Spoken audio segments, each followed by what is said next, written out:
Requirement ये है कि सर आइडेंटिफाई करें एंड एक्सप्लेन करें professional and ethical issues arising in the above scenario, state any actions you or your firm should take in respect of these issues. कितने number का दिख रहा है आपको जानी? हाँ जी, कितने नंबर का दिख रहा है जानी? Sir 18 marks. तो आप इसको अच्छे से ड्राफ्ट करें। इसमें देखें, ये बहुत ही प्यारा सवाल है, आपको सोचने में मजबूर करेगा। तो आपका समय शुरू होता है अब। एक एक की मैं ड्राफ्टिंग चेक करूंगा, तो प्लीज़ इसको लिखना शुरू करें। एक आपको मिल जाए, उस पर आप थ्रेड देखें, फिर उसकी इवैल्यूएशन करें और फिर मुझे बताएं कि उसके ऊपर अगर आप कोई एक्शन लेते, मतलब सेफगार्ड लेते, तो वो क्या होता।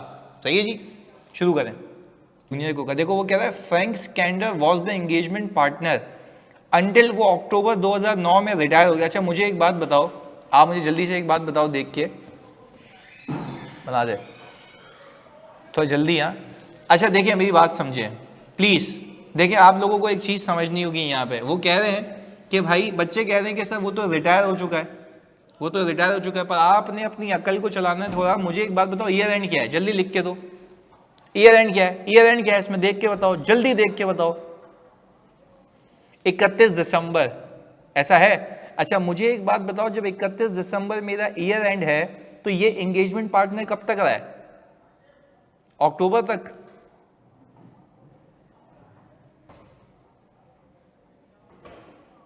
ऐसा है?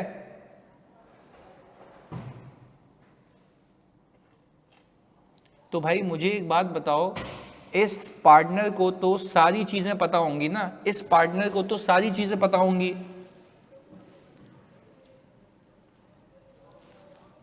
कि फर्म ऑडिट कैसे करती है, क्या चीजें, ये सारी चीजें। ऐसा है?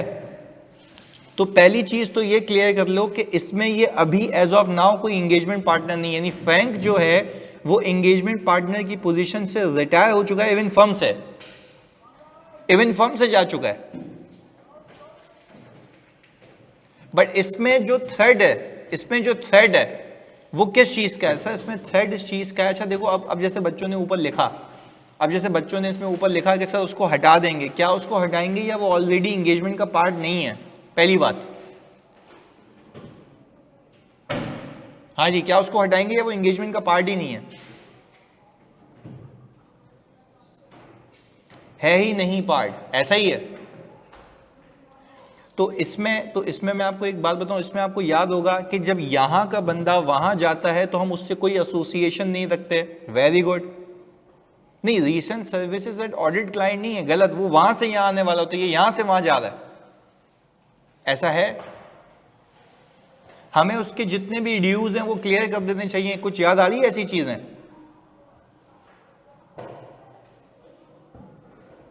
कुछ याद आ रही है ऐसी चीजें? उसको किसी इवेंट में नहीं बुलाएंगे, उसको किसी इवेंट में नहीं बुलाएंगे, क्योंकि देखो लॉजिकली सोचो, अगर यहां का बंदा वहां जाएगा तो क्या फैमिलियरिटी थ्रेड आएंगे? क्या फैमिलियरिटी थ्रेड आएंगे? क्या फैमिलियरिटी थ्रेड आएंगे?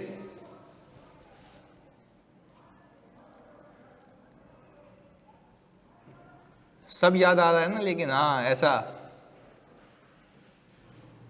तो अब अच्छा, हम क्या उससे ज्यादा कॉम्पिटेंट बंदा भेजेंगे?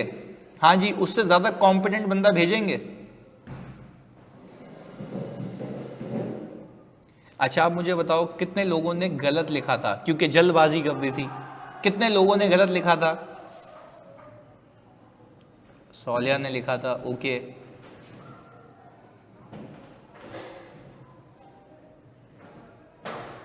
सही लिखा था, वेरी गुड, ओके दानिश, एक मिस्टेक, चलें जी, गुड। अच्छा अब अगर मैं पिक नहीं किया था, अच्छा देखो, तो इसमें आपने ख्याल रखना है कि अल्फाजों का चुनाव देखना है कि कहाँ कहानी जा रही है। अब आगे देखें प्लीज, यहां देखिएगा। Retired partner joining the audit entity. Frank's appointment is within 2 years of his involvement in the audit of Grindel. This gave a rise to a self-interest threat to independence and objectivity. ऐसा ही है? Frank may have aware of the offer before he retired and was still a member of the engagement team. He may not have taken actions. यानी देखें, ये बात तो तय हो गई ना कि उसको तो पहले से ही पता था कि मुझे ऑफर आएगी और उसने ऑब्जेक्टिवली काम नहीं किया होगा। तो यहां पे हम लिख रहे हैं the firm should have procedures in place requiring the partner to notify. ये ISQM वाली कहानी है कि भाई फर्म के पास पॉलिसीज एंड प्रोसीजर्स होने चाहिए कि वो इमीडिएटली इन्फॉर्म करे। By not informing the firm, Frank ने क्या किया है, फंडामेंटल प्रिंसिपल को ब्रीच किया है और फैमिलियरिटी थ्रेट अराइज हुआ है in future if the audit team is too trusting of information supplied by the Frank. यानी देखो यहाँ से वहां बंदा जाएगा और यहाँ का पार्टनर जाएगा तो वो तो बोलेंगे ना कि यार इतना बड़ा बंदा चीजें दे रहा है तो सही देगा, जबकि हो सकता है कि वो फैमिलियरिटी की वजह से आंखों में धूल झोंक जाए और वो असल में सही इंफॉर्मेशन ना हो। ये बात समझ आ रही है? अच्छा, अब इसके actions, the firm should contact Frank to see if he intends to accept the appointment. If he does not intends to accept the appointment, should remind Frank the firm procedures and resign from the audit engagement. The firm should also notify Grendel directors of this issue. यानी हम वहां पे दोस्त charge with governance को भी बता देंगे कि बाबू ये जो ऑडिट करके गया था इसको ऑफर आ गई थी आप लोगों की तरफ से, तो आप देख लें कि आपका ऑडिट सही हुआ होगा या नहीं हुआ होगा। हाँ जी, पहला पॉइंट क्लियर है मेरे बच्चों? पहला पॉइंट क्लियर है? तो यानी इसमें एक जो छोटा सा गेम हो गया आपके साथ, वो गेम ये हो गया कि आपने ऑल टुगेदर बगैर देखे बगैर समझे इसको शुरू कर दिया, जबकि ये केस ये था कि इसको ऑफर नहीं आई थी, ये ऑलरेडी रिजाइन करके जा चुका है।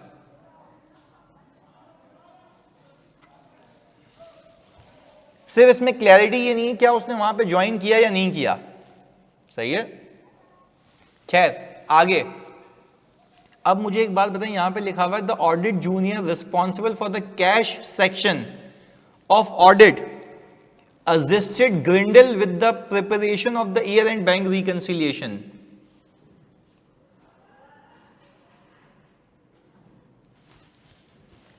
हाँ जी, सेल्फ रिव्यू थ्रेड सोलिया कह रही हैं।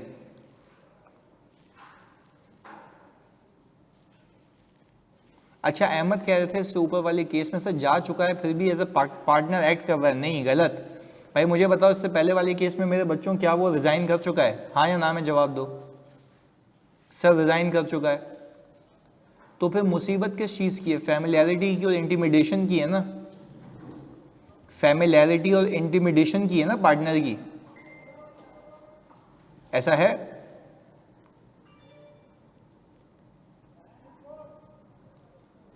सही है?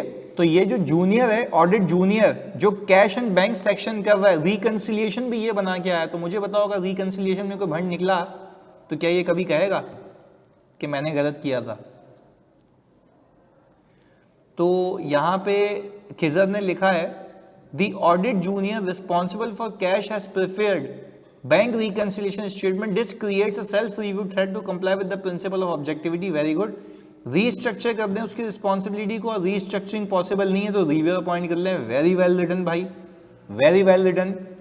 अच्छा जी, उषा लिखती हैं audit junior has helped the client in bank reconciliation, this creates a self review thread and auditor should not involve in managerial activities since preparing accounting records is the responsibility of the management itself। अच्छा देखो, इसमें ये लिखने की need नहीं थी, ये लिखने की नीड नहीं थी उषा, वो बैंक रिकंसिलिएशन के लिए आउटसोर्स कर सकते हैं। याद है आपको lending of employees, lending of staff, loaned staff के केसेस तो दे सकते हैं, इसमें मना नहीं है, बट हाँ आपने मैनेजमेंट रिस्पॉन्सिबिलिटीज अज्यूम नहीं करनी है।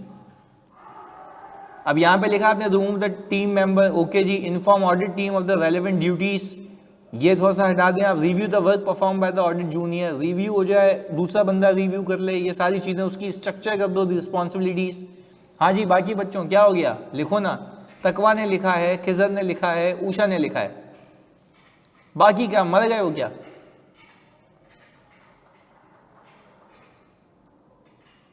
अच्छा लिख लिया था, ओके, सेम लिखा था ना, फिर सही है। चलें, अब जो ट्रिकी पार्ट है वो यहां से शुरू होता है। ट्रिकी पार्ट देखें यहां पे, इसके बाद वाला, जल्दी से मैं म्यूट कर रहा हूं, 5 मिनट लें।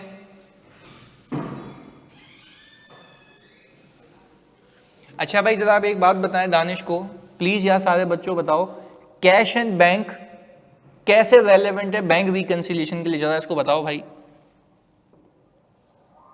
कैश एंड बैंक कैसे रेलेवेंट है बैंक रिकंसिलिएशन के लिए, जरा ये बता दो, एक्सप्लेन करो, अदरवाइज मैं करता हूं जल्दी से। We are in the final practice sessions. चलो मैं तुम्हें बता देता हूं, सुन लो आज। भाई मुझे एक बात बताओ, आप जब बैंक कंफर्मेशन भेजोगे, जल्दी से मेरी बात को सुनना, आप जब, हाँ वेरी गुड सॉलिया, वेरी वेल रिटन, मुझे बताओ जब आप बैंक कंफर्मेशन भेजोगे, आप अज्यूम करें आपका बैंक बैलेंस आ रहा है, आपका बैंक बैलेंस आ रहा है, प्लीज सुनिएगा, आपका बैंक बैलेंस आ रहा है कोई 5 मिलियन का, बैंक में बैंक बैलेंस आ रहा है 10 मिलियन का, आपका बैंक बैलेंस कितने से कम है? आपका बैंक बैलेंस कितने से कम है? 5 मिलियन से। अच्छा ये 5 मिलियन से क्यों कम है, क्यों कम है, ये आपको कैसे पता लगेगा? ये आपको कैसे पता लगेगा? बैंक रिकंसिलिएशन स्टेटमेंट से, जिसमें मल्टीपल चेक्स आ रहे होंगे जो आपने राइट करके दे दिए हैं और वो अब तक प्रेजेंट नहीं हुए, वो अनप्रेजेंटेड होंगे, अनप्रेजेंटेड होंगे। हाँ जी,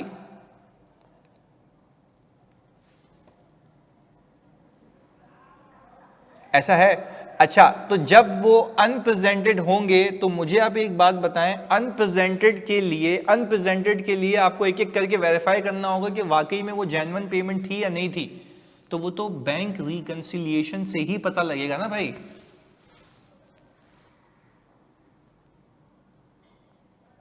ऐसा है। चलें अब आप आ जाएं अगले सेक्शन पे जल्दी से, बहुत सुकून से देख के करना ये वाला, इसके बाद वाला, इसमें 2 और हैं, ये भी तक बता दिया मैंने आपको, 2 और हैं इसके अंदर।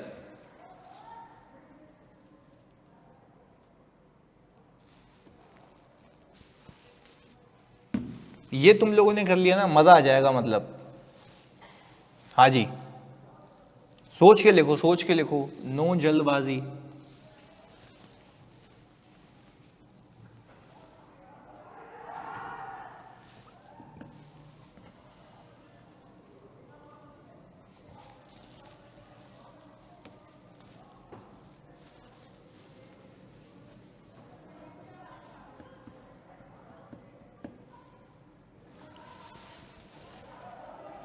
ये जो केस है ना अभी जो तुम लोग रीड कर रहे हो, अगर तुम्हें पिक हो जाए तो मजे की बात है, पर ये पहले कभी टेस्ट नहीं हुआ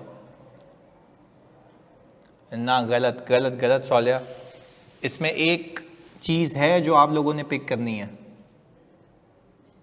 गलत, वेरी रॉन्ग हमजा। अच्छा देखिए, सॉलिया, इंशाल, अहमद, जैन, ये सब बच्चे कह रहे हैं कॉन्फिडेंशियलिटी का ब्रीच हो सकता है। चलें अलिजमा ने लिख भी दिया है, since Grindel has publicly announced that it plans to tender government contract which is also announced by the Vault Limited, this creates a threat that the firm might breach the confidentiality of the vault.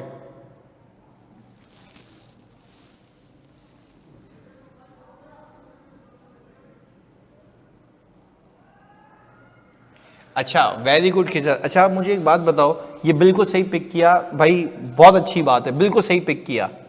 Competence नहीं दादा, ये पहले confidentiality की बात हो रही है। देखो इधर भाई, मुझे बताओ क्या वो ये कह रहा है कि आप एक ऑडिटर हैं, आप इसका भी ऑडिट करते हैं, आप इसका भी ऑडिट करते हैं, ऐसा ही है? ऐसा ही है? ऐसा ही है? जल्दी बताओ, ऐसा ही है? अच्छा अब इसने बिडिंग की है, इसने भी बिडिंग की है, पर एक चीज याद रखना, आप तो ऑडिटर है ना, आपको तो कॉन्फिडेंशियल इंफॉर्मेशन पता होगी, आपको तो कॉन्फिडेंशियल इंफॉर्मेशन पता होगी कि उसने क्या क्या डाला अपने उसने टेंडर के अंदर। हाँ जी, ऐसा है? ऐसा है? कॉम्पिटेंस नहीं, गलत गलत गलत। सुनिएगा सुनिएगा मेरे बच्चों, वापस से समझते हैं, वापस से समझते हैं। मैंने क्या कहा, मैं एक ऑडिटर हूं, मैं इसका भी ऑडिट करता हूं, मैं इसका भी ऑडिट करता हूं। इसने भी टेंडर किया, उसने भी टेंडर किया। मुझे बताओ कि मैं तो ऑडिटर हूं, मुझे तो डिटेलिंग पता होगी सब, क्योंकि मैं तो कॉन्फिडेंशियल इन्फॉर्मेशन पूछी होगी ना कि आप टेंडर कर रहे हैं, मकसद क्या, सब मुझे पता होगा, मैं तो ऑडिटर हूं। तो मुझे आप एक बात बताएं, मुझे एक बात बताएं। नहीं अच्छा देखो, यही तो गेम है इसमें। सॉलिया कह रही है सर पब्लिकली जब अनाउंस हो गया है तो यहाँ पे कॉन्फिडेंशियलिटी कैसे ब्रीच हो रही है? पब्लिकली टेंडर देना या हासिल करना ये कोई कॉन्फिडेंशियलिटी नहीं है, उसके अंदर मैं फीस कितनी कोड कर रहा हूँ ये कॉन्फिडेंशियल हो सकती है। मैं आपको थोड़ा सा एक्सप्लेन करता हूँ, भाई मुझे एक बात बताएं, एक क्लाइंट है मेरा, आपको पता लगा कि वो इतनी फीस कोड कर रहा है, दूसरा क्लाइंट है आपका, आपको पता लगा वो इतनी फीस कोड कर रहा है। मुझे एक बात बताओ, अगर आपने दूसरे क्लाइंट को बता दिया, उसने क्या क्या फीचर्स डालने अपने टेंडर प्रोसेस में, तो क्या दूसरे को नुकसान हो सकता है? हाँ भाई, क्या दूसरे को नुकसान हो सकता है? जल्दी बताओ। Now got it, good, very good. तो पहले बताओ थोड़ा सा गेम समझ आया? गेम समझ आया?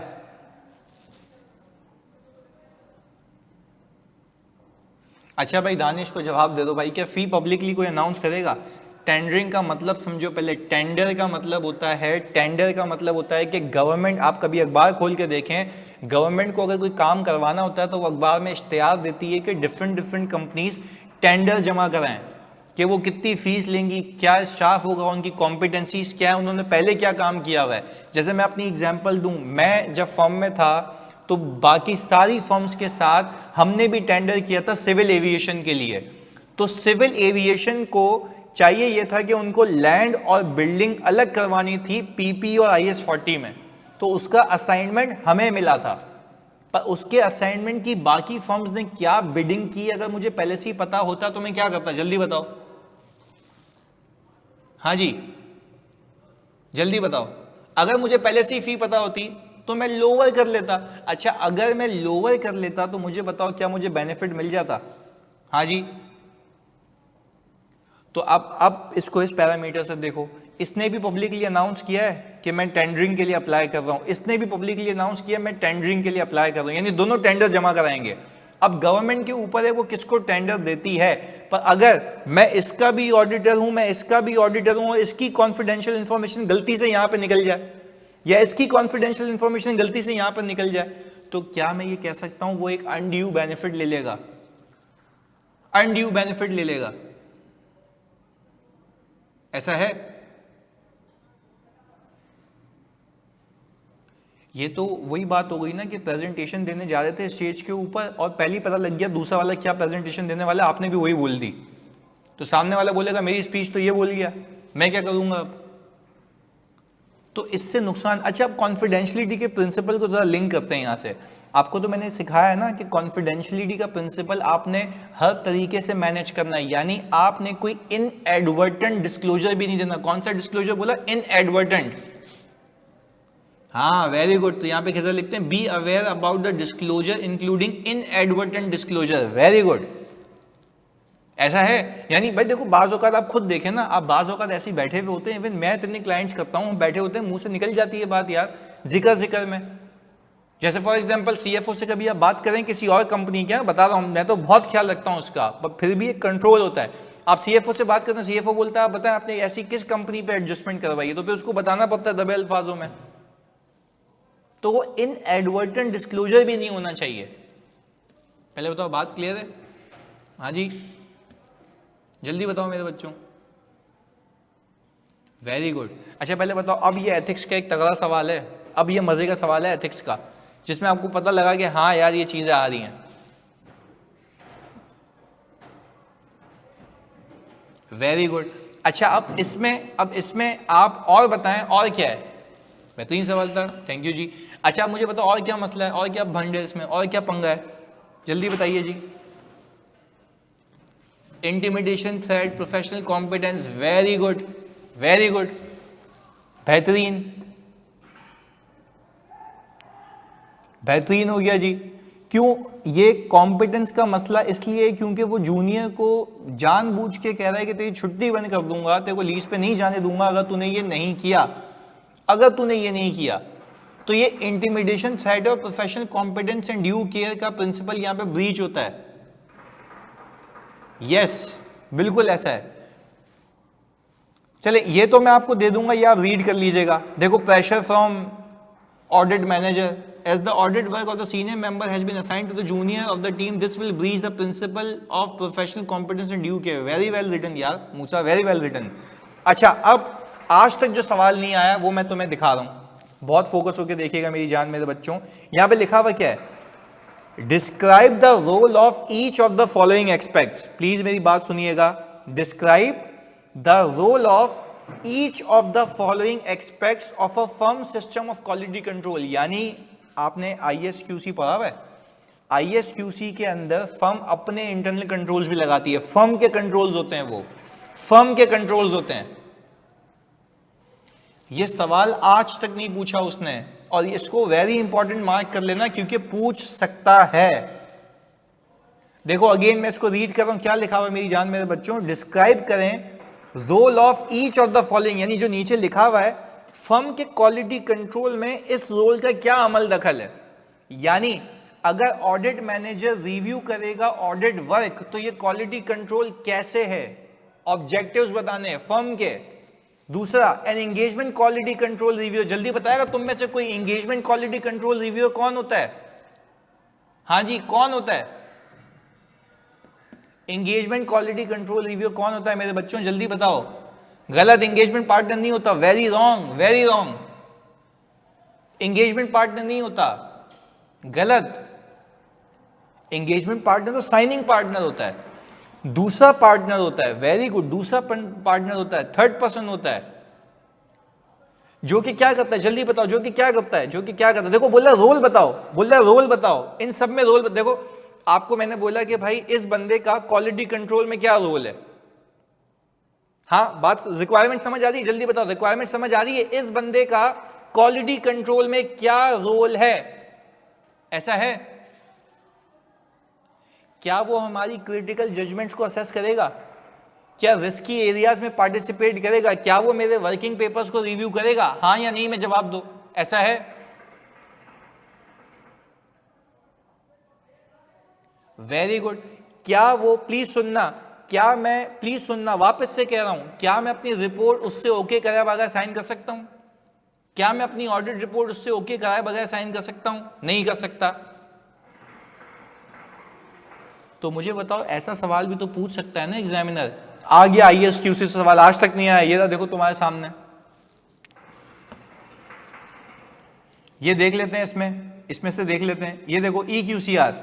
The EQCR is an evaluation of significant judgment proposed auditor's report from independence whether appropriate consultation took place। याद आ रहा है, कंसल्टेशन की बातें भी थी कि क्या कंसल्टेशन हुई, कि किसी मसले में फंस गया तो कंसल्ट करो ना, अपनी जजमेंट क्यों लगा रहे हो। ये देखो लिस्टेड कंपनी। अब मुझे बताओ, अगर ऐसा सवाल उठ के आ जाए तुम्हारे पास, और देखो सवाल की रिक्वायरमेंट समझो, सवाल क्या रहा है, बोल ये रहा है कि फर्म के क्वालिटी कंट्रोल सिस्टम के अंदर EQCR क्या करता है, क्वालिटी कंट्रोल रिव्यू के क्या अमल दखल है, ऐसा है। चलें अब आप मुझे बताएंगे, फर्म के क्वालिटी कंट्रोल एनवायरनमेंट के अंदर मॉनिटरिंग का क्या अमल दखल है, मॉनिटरिंग का जल्दी बताओ। ये मैं कह रहा हूं, फिर कह रहा हूं, बहुत इंपॉर्टेंट मार्क करना है, इसको ये आएगा इस बार। हाँ जी जल्दी बताएं मेरे बच्चों।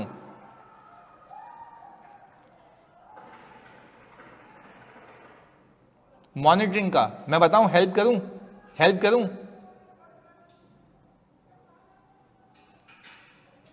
चलें मुझे एक बात बताएं, मॉनिटरिंग, जैसे आप पहले इदारे को समझे, कंपनी जब कंट्रोल लगाती है तो कंपनी पे जो कंट्रोल लगाए हुए होते हैं उसको internal audit department quarterly basis पे चेक कर रहा होता है कि जो कंट्रोल लगाए हैं क्या वो ऑपरेट हो रहे हैं या नहीं हो रहे, ऐसा है, ये उनकी मॉनिटरिंग है।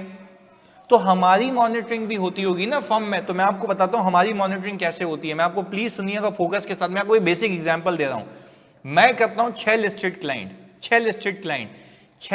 क्लाइंट के ऊपर हमारा एक सिस्टम लगा हुआ है जिसमें आवर्स चार्ज होते हैं। जल्दी बताओ मैंने क्या बोला, क्या चार्ज होते हैं, आवर्स चार्ज होते हैं, घंटे चार्ज होते हैं, कि एक पार्टनर ने, मैनेजर ने, बच्चों ने कितने आवर्स लगाए। अच्छा, उस एंगेजमेंट के ऊपर बाय डिफॉल्ट मैंने अपने आवर्स जो है, क्योंकि मेरे पास बहुत सारी एंगेजमेंट्स होती हैं, टाइमशीट भरनी होती है हमें, तो मैंने दूसरी एंगेजमेंट पे चार्ज कर लिए। मुझे ईमेल आ गई, और ईमेल इसलिए आई, ईमेल में बोला गया कि आप लिस्टेड कंपनी पे बीइंग अ मैनेजर आपने घंटे ही नहीं लगाए हुए।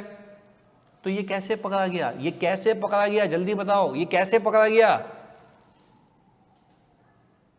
मॉनिटरिंग हो रही है। एक और चीज, मैंने किसी कंपनी में शेयर्स होल्ड किए हुए हैं, मैंने किसी कंपनी में शेयर्स होल्ड किए हुए हैं और मैंने अपने जो ईवाई का सिस्टम है उसमें लिखा हुआ है कि इस कंपनी में शेयर्स होल्ड किए हुए हैं, उस कंपनी का ऑडिट मेरे पास आ गया, मैं फाइल एंटर करने जा रहा हूं, मैं फाइल में घुसने जा रहा हूं, मुझे घुसने नहीं दे रहा। हाँ जी, मुझे घुसने नहीं दे रहा।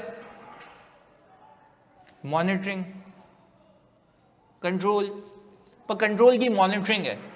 आए देखें, उसने कहा मॉनिटरिंग क्या है, मॉनिटरिंग क्या है, डिजाइन टू प्रोवाइड अश्योरेंस। ये मॉनिटरिंग इसलिए डिजाइन की जाती है कि अश्योरेंस मिल जाए कि फर्म के क्वालिटी कंट्रोल जो पॉलिसीज एंड प्रोसीजर्स बनाए गए वो ऑपरेट हो रहे हो। याद आ रहा है, क्लाइंट पे जब कंपनी का ऑडिट करते हो तो वहां पे भी तो ऑपरेटिंग इफेक्टिवनेस चेक करते हो ना, हाँ या नहीं? तो अपने क्वालिटी कंट्रोल्स चेक नहीं होंगे क्या? हाँ जी, अपने क्वालिटी कंट्रोल्स चेक नहीं होंगे क्या? होंगे। तो देखो क्या लिखा हुआ है, it is considered as compliance with, it is considered as compliance with the firm's procedures as ethical standard etcetera. पहले तो बात समझ आई। तो ISQC के ऊपर भी आपके पास सवाल नहीं था, तो मैंने सोचा कि ये भी एक डाल देते हैं ताकि आपको क्लैरिटी हो जाए कि सवाल किस तरीके से आ सकता है। मेरे बच्चों बात क्लियर है?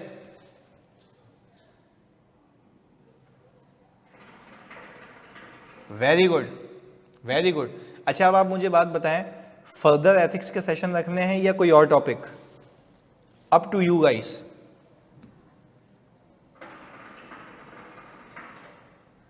Only one more. दानिश कह रहे हैं सर एक और रख लें, एक सेशन और, चलें एथिक्स। चलें, फिर मैं काम करता हूं, फिर जो मैंने प्रैक्टिकली अभी केसेस देखे हैं ना वो मैं खुद भी डाल देता हूं अपने बनाए हुए। सही है? थोड़ा सा मुश्किल भी करते हैं। सही है जानी? ये कर लेते हैं। चलो जी, मिलते हैं जी अगली क्लास में। अल्लाह हाफिज़। कल नहीं होगी, परसों होगी, मैं भेज देता हूँ। सही है? परसों होगी क्लास। सही है जी? ओके, अल्लाह हाफिज़। कल कबीर की बर्थडे यार, तुम उसको दुआओं में याद रखना। सही है जी? जान है मेरी, वो घर आ चुका है, तो लव यू ऑल यार। बस ये है कि तुम उसको दुआओं में याद रखना। सही है? अल्लाह हाफिज़।